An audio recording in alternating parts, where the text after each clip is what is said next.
ஒரு பொண்ணு வந்து கடையில் 10 ரூபா பணம் கொடுத்து 2 ஸ்கெட்சும் ஒரு எரேசரும் வாங்கிட்டு வந்துருக்கு. சரியா? அதுக்கு 10 ரூபா பணம் கொடுத்து வாங்கிட்டு வந்திருக்கு. சரியா? ஸ்கெட்சோட எவ்வளோன்னு கரெக்டாக தெரில, எரேசரோட விலை எவ்வளோன்னு கரெக்டாக தெரியல. சரியா? அப்போது நான் கேட்குறேன், இப்போ ஸ்கெட்சோட விலையும் எரேசரோட விலையும் என்னவா இருந்தால் 10 ரூபாய்க்கு இது வாங்கிட்டு வந்துருக்கோன்னு நான் கேட்குறேன். சரியா? அப்போ ஒருத்தரும் ஒன்று சொல்கிறீங்க, இது வந்து ஸ்கெட்சோட விலை வந்து 3 ரூபா இருந்துச்சுன்னா எரேசரோட விலை 4 ரூபா தான் இருக்கணும். எப்படின்னு சொன்னால் 2 ஸ்கெட்சுக்கு 2 3 ரூபா 6 ரூபா, அப்புறம் ஒரு எரேசருக்கு 4 ரூபா. சரியா? அப்போ 6 4 10 ரூபா அப்படின்னு ஒரு சில பேர் சொல்கிறீங்க. ஒரு சில பேர் சொல்கிறீங்க 2 ஸ்கெட்சோட விலை 4 ரூபா இருந்துச்சுன்னா எரேசரோட விலை 2 ரூபா அப்படிங்கிறீங்க. சரியா? அப்போது 2 ஸ்கெட்சுனா 8 ரூபா, ஒரு எரேசர்னா 2 ரூபா, அப்போது 8 2 10 ரூபா வரும். சரியா? அப்போது அந்த மொத்தம் இது எல்லாம் சேர்த்து 10 ரூபாயே இருக்கிறதுக்கு இத்தனை விதமாக வாய்ப்பு இருக்குது. சரியா? அப்போது ஒன்று இது 3 ரூபாயாக இருந்தால் இது 4 ரூபாயாக இருக்கணும், இல்லாட்டா ஸ்கெட்சு 4 ரூபாயாக இருந்தால் எரேசர் 2 ரூபாயாக இருக்கணும். ஸோ இப்படி வந்தால் தான் எனக்கு 10 ரூபாய்க்கு கரெக்டாக எனக்கு கணக்கு வருது. சரி, அப்போ இந்த மாதிரி நம்ம கிட்டத்தட்ட எப்படி இருக்குன்னு சொன்னால் விடுகதை மாதிரி இருக்கா? இந்த மாதிரி ஆக்சுவலாக இந்த ஸ்கெட்சோட விலை கரெக்டாக தெரில, எரேசரோட விலை கரெக்டாக தெரில. ஆனால் நம்ம என்ன பண்ணுறோம், அந்த 10 ரூபாயை க்ளூவாக வச்சு நான் கண்டுபிடிக்கிறேன் பாரு. சரியா? ஸோ இந்த மாதிரி தெரியாத விஷயத்த கண்டுபிடிக்கிறோம், ஏதோ ஒரு மெத்தடை யூஸ் பண்ணி கண்டுபிடிக்கிறோம். அப்படிங்கிற இடத்துல நம்ம எதை பற்றி படிப்போம்னு சொன்னால் அல்ஜீப்ரா அப்படின்னு நம்ம படிப்போம். சரியா? ஸோ இனிமேல் நம்ம பார்க்க போகிறது அல்ஜீப்ரா. சரியா? இப்போ நான் சொன்னேன்னே, இதோட விலையும் அதாவது ஸ்கெட்சோட விலையும் எரேசரோட விலையும் எனக்கு கரெக்டாக தெரில. சரியா? நான் இப்போ இதை என்ன பண்ண போகிறேன்னு சொன்னால் அந்த அல்ஜீப்ராவில் வர ஈக்குவேஷன் மாதிரி கன்வெர்ட் பண்ண போகிறேன். சரியா? அதை எப்படி எழுதுறதுங்கிறது நான் சொல்கிறேன். ஸோ ஸ்கெட்சோட விலையை நான் எக்ஸ்ன்னு வச்சுக்கிறேன்னு வச்சுக்கோ. ஸோ எத்தனை ஸ்கெட்ச் இருக்குது? 2 ஸ்கெட்ச் இருக்குது. ஸோ அப்போ 2 எக்ஸ்ன்னு எழுதுட்டா, ஸோ 2x. சரியா? அப்புறம் எத்தனை எரேசர் இருக்குது? ஒரு எரேசர் இருக்குது. சரியா? அப்போ எரேசரோட விலையை நான் ஒய்ன்னு வச்சுக்கிறேன்னு வச்சுக்கோ. அப்போது ப்ளஸ் ஒய். சரியா? ஏன் ப்ளஸ்ஸு போடுறேன்னு சொன்னால் இது ரெண்டுத்தையும் நான் சேர்க்குறேன். இதோட விலையும் சேர்த்தா தான் எனக்கு 10 ரூபா வருது. சரியா? அப்போது ஸ்கெட்சோட விலையை நான் எக்ஸ்ன்னு வச்சுருக்கேன், எரேசரோட விலையை நான் ஒய்ன்னு வச்சுருக்கேன். ஸோ 2 ஸ்கெட்சுங்கிற வாசி 2x, ஒரு எரேசருங்கிற வாசி ஒரு ஒய். இது ரெண்டுத்தையும் சேர்க்கறதுனால தான் எனக்கு 10 ரூபா வருது. சரியா? அப்போது கம்பைன் பண்ணுறதுனால நான் இங்கே ப்ளஸ்ன்னு போட்டேன். So 2x + y = 10. சரியா? ஸோ நான் சாதாரண ஒரு ஸ்கெட்சோட விலை எரேசரோட விலை நான் எப்படி மாற்றி வச்சுருக்கேன், அல்ஜீப்ராவில் வர ஈக்குவேஷன் மாதிரி மாற்றிட்டேன்னா. ஸோ இப்படி தான் நம்ம அல்ஜீப்ராவை நம்ம லைஃப்பில் யூஸ் பண்ணுறோம்.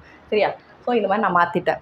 அப்போ நான் என்ன சொல்கிறேன், இந்த எக்ஸுக்கு நான் முதல்ல என்ன சொன்னேன், அதாவது ஸ்கெட்சோட விலை இங்கே 4 ரூபாயாக இருந்தால் இங்கே எரேசரோட விலை 2 ரூபா. சரியா? இங்கே ஸ்கெட்சோட விலை 3 ரூபாயாக இருந்தால் இங்கே எரேசரோட விலை 4 ரூபா. அப்படி இருந்தால் எனக்கு இந்த 10 ரூபா கிடைக்கும். ஸோ இந்த மாதிரி தான் நம்ம என்ன பண்ணுறோன்னு சொன்னால் அல்ஜீப்ராவை படிக்கிறோம். சரியா? இதில் இந்த 2 1 இது என்னது, ஒரு ஒன் டைம் ஒய் தானே. ஒய்னா நான் ஒரே ஒரு ஒய் இருக்குன்னு பார்த்தோம்ல. ஸோ 2 1 இதெல்லாம் என்னென்னு சொல்லணும்னா நம்ம கான்ஸ்டன்ட் அப்படிம்போம். அதெல்லாம் ஏற்கனவே எனக்கு தெரிஞ்சது தான்.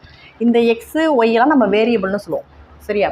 2 1 இந்த 10 இதெல்லாம் கான்ஸ்டன்ட்டும்போம். இந்த எக்ஸு ஒய்யெல்லாம் நம்ம வேரியபிள்னு சொல்லுவோம். ஏன் வேரியபிள்னு சொல்கிறோம்னா, இப்போ தான் நான் சொன்னேன், இது 4 ரூபாயாக இருந்தால் இது 2 ரூபாயாக இருக்கணும், இல்லை இது 3 ரூபாயாக இருந்தால் இது 4 ரூபாயாக இருக்கணும். ஸோ அப்போ இந்த இடத்துல நம்ம வேல்யூவை மாற்றி போட்டுக்கலாம். சரியா? அந்த இதில் உள்ள நம்பர் எதுனாலும் மாற்றி போடலாம். ஆனால் இந்த 2 1 மாறாமல் வந்துக்கிட்டே இருக்கும். ஸோ அதனால தான் இது ரெண்டுத்துக்கு பேர் வேரியபிள் நம்ம சொல்கிறோம். சரியா? இப்படி தான் நம்ம அல்ஜீப்ரிக் ஈக்குவேஷன் ஃபார்ம் பண்ணுவோம். சரியா? ஸோ இதை இன்னொன்று என்ன சொல்லுவோம்னு சொன்னால் லீனியர் ஈக்குவேஷன் சொல்லுவோம். இதை லீனியர் ஈக்குவேஷன் சொன்னால் இதோட பவர் 1, இதோட பவர் 1. சரியா? ஸோ இதை லீனியர் ஈக்குவேஷன் நம்ம சொல்லுவோம். இன்னொன்று லீனியர் ஈக்குவேஷன் இன் 2 வேரியபிள்ஸ் நம்ம சொல்லுவோம். இதெல்லாம் நீங்கள் ஏற்கனவே படித்தது, ஜஸ்ட்டு ரீகலெக்ட் பண்ணுற எல்லாத்தையும். ஸோ இது ஒரு லீனியர் ஈக்குவேஷன் இன் 2 வேரியபிள்ஸ் அப்படின்னு அர்த்தம். எக்ஸுங்கிறது ஒரு வேரியபிள், ஒய்ங்கிறது ஒரு வேரியபிள். சரியா? இப்படி தான் நம்ம அல்ஜீப்ரிக் ஈக்குவேஷன் ஃபார்ம் பண்ணுறோம். புரியுதா? Linear equation in 2 variables. So அதோட டெஃபினேஷன். ஸோ எப்படி இருக்கும் லீனியர் ஈக்குவேஷன்னா எப்படி இருக்குங்கிறத சொல்லியிருக்காங்க. சரியா? So any first degree equation containing 2 variables X and Y is called a linear equation in 2 variables. So any first degree, இப்போ தான் நான் சொன்ன மேலே. சரி, ஃபஸ்ட் டிகிரினா என்ன அர்த்தம், பவர் இங்கே 1 இருக்கணும். இங்கே எக்ஸோட பவர் 1, ஒய்யோட பவர் 1. சரியா? Any first degree equation containing 2 variables. So என்னது, 2 வேரியபிள் இருக்கா, எக்ஸ் ஒய்ன்னு இருக்கா. X and Y is called a linear equation. இது ஒரு லீனியர் ஈக்குவேஷன் இன் 2 வேரியபிள்ஸ். 2 வேரியபிளான லீனியர் ஈக்குவேஷன் இது. சரியா? இந்த எக்ஸு ஒய் எப்படி வந்தது? பென்னு எரேசர்லேருந்து ஸ்கெட்சு எரேசர்லேருந்து நான் இப்போ தான் சொன்னேன். சரியா? எப்படி அந்த ஸ்கெட்சு எரேசர் மணி இதை வச்சு எப்படி லீனியர் ஈக்குவேஷன் ஃபார்ம் பண்ணேங்கிறது இப்போ தான் நான் சொன்னேன். சரியா? அதுக்கப்புறம் the general form of linear equation in 2 variables X and Y is A X plus B Y plus C is equal to 0. So ஒரு லீனியர் ஈக்குவேஷன் சொன்னாலே அது இந்த ஃபார்மில் தான் இருக்கும். A X plus B Y plus C is equal to 0. சரியா? Where at least the one of A comma B is non zero. சரியா? இதில் உள்ள இந்த வேரியபிள் பக்கத்தில் இருக்குல்ல, இது ரெண்டும் கான்ஸ்டன்ட். இப்போ தான் நான் சொன்னேன். சரியா? 2 1 இதெல்லாம் கான்ஸ்டன்ட். அதாவது என்னது? 2 ஸ்கெட்சு, ஒரு எரேசர். சரியா? இதெல்லாம் கான்ஸ்டன்ட்டு. இந்த 2 வேரியபிள் பக்கத்தில் உள்ள 2 நம்பரும் என்னவா இருக்கும்னு சொன்னால் one of A comma B is non zero. சரியா?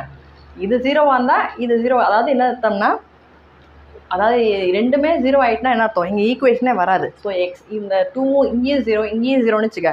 அப்போ எக்ஸும் இல்லை ஒய்யும் இல்லை. ஜீரோனா இல்லைன்னு தானே அர்த்தம். அப்புறம் எங்கே இருந்தால் நமக்கு லீனியர் ஈக்குவேஷன் வராது. சரியா?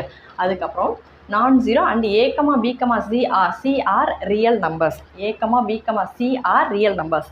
இந்த ஏபிசி எடுத்துக்கிறோம்ல, சரியா? இது ஒரு ரியல் நம்பர். சரியா? அது ரியல் நம்பர்ஸ்னால் என்ன எப்படி இருக்கலாம்னா, அது ஒரு நேச்சுரல் நம்பராக இருக்கலாம், இல்லை ஹோல் நம்பராக இருக்கலாம், இல்லை டெசிமலாக இருக்கலாம், இல்லை ஃப்ராக்ஷனாக இருக்கலாம், எது வேணாலும் இருக்கலாம். சரியா? அதுக்கப்புறம் ரியல் நம்பர்ஸ். இது ஆக்சுவலாக இந்த ஏபிசிங்கிறது ஆக்சுவலாக இந்த 10 இங்கே போனிச்சுன்னு வச்சுக்கோ. 2x + y - 10 = 0 எழுதலாம்ல. சரி, இது ஒரு லீனியர் ஈக்குவேஷன் எப்படி வந்துச்சு நான் இப்போ தான் காமிச்சேன். ஸ்கெட்சிலேருந்து ஸ்கெட்ச் எரேஸரை வச்சு நான் உன்ட்ட காமிச்சேன். சரியா? 2x + y = 10ன்னு. இதை இது மாதிரி எப்படி எழுதலாம்னு சொன்னால் 2x + y - 10. இந்த 10 இந்த பக்கம் வந்து இங்கே எதுவுமே இல்லை தானே. அப்போ = 0 எழுதலாம்ல. அப்போ இதுவும் சேம் தானே. சரியா? இதுதான் இப்படி இருக்குது, வேறு ஒன்றும் கிடையாது. இந்த 3 ஒரு ரியல் நம்பர்ஸாக இருக்குன்னு சொல்லியிருக்காங்க. சரியா? இந்த 2 1 10 இதெல்லாம் ஒரு ரியல் நம்பர்ஸ்.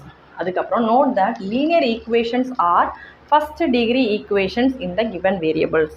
இந்த லீனியர் ஈக்குவேஷன் என்னவா இருக்கும்னு சொன்னால் first degree equation. First degree equation அர்த்தம் இதே தான். பவர் 1ஆக தான் இருக்கணும்.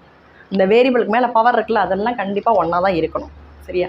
இப்படி இருந்தால் தான் லீனியர் ஈக்குவேஷன் இப்படி தான் இருக்கும். சரியா? அதாவது 2 வேரியபிள் இருக்கும். அதாவது லீனியர் ஈக்குவேஷன் 2 வேரியபிள்னால் இப்படி தான் இருக்கும். ax + by + c = 0. சரியா? இதுதான் இதோட டெஃபினிஷன். புக்கில் நோட்டில் கொடுத்துருக்காங்க பாரு. xy - 7 = 3. இது ஒரு லீனியர் ஈக்குவேஷனா? கிடையாது. ஏன்னு சொன்னால் x⁴1 y⁴1. அப்போ இதோட டிகிரி என்னவாக இருக்குன்னு சொன்னால் 2 ஆகிடுச்சா? ஸோ இது ஒரு லீனியர் ஈக்குவேஷன் கிடையாது. சரி, அதுதான் புக்கில் கொடுத்துருக்காங்க. அப்புறம் என்னென்னா லீனியர் ஈக்குவேஷனுங்கிறது எப்படி இருக்குன்னு சொன்னால் இது நம்ம XY பிளேன்னா இப்படி தானே போடும். இது எக்ஸ் ஆக்சஸ், இது ஒய் ஆக்சஸ், அப்படி தானே சொல்லுவோம். சரியா? XY பிளேனில் ஒரு லைனாக வரும். லீனியர் ஈக்குவேஷன் எப்படி இருக்குன்னு சொன்னால் XY பிளேனில் ஒரு லைனாக கண்டிப்பாக வரும். சரியா? அதுதான் புக்கில் கொடுத்துருக்காங்க. xy - 7 = 3 is not a linear equation in 2 variables since the term xy is of degree 2. இந்த டேர்ம் இந்த டேர்மோட டிகிரி என்னன்னு சொன்னால் 2. ஏன்னா இங்கே பவர் 1 இங்கே பவர் 1. ஸோ டிகிரி எவ்வளோன்னு சொன்னால் ஆட் பண்ணும். 1 + 1 2. ஸோ இது ஒரு லீனியர் ஈக்குவேஷன் கிடையாது. அப்புறம் a linear equation in 2 variables represent a straight line in xy plane. So அந்த லீனியர் ஈக்குவேஷன் எப்படி இருக்கும்னு சொன்னால் இது XY பிளேன் தானே. இது பிளேன்னா நான் சமமாக இருக்கணும். சரியா? இது இந்த போர்டே ஒரு பிளேன் தான். சமமாக இருக்குது. சரியா? இந்த XY பிளேனில் ஒரு கோடு போட்டோம்னா அந்த கோடு எதை ரெப்ரசென்ட் பண்ணுன்னு சொன்னால் லீனியர் ஈக்குவேஷனை ரெப்ரசென்ட் பண்ணும். சரியா?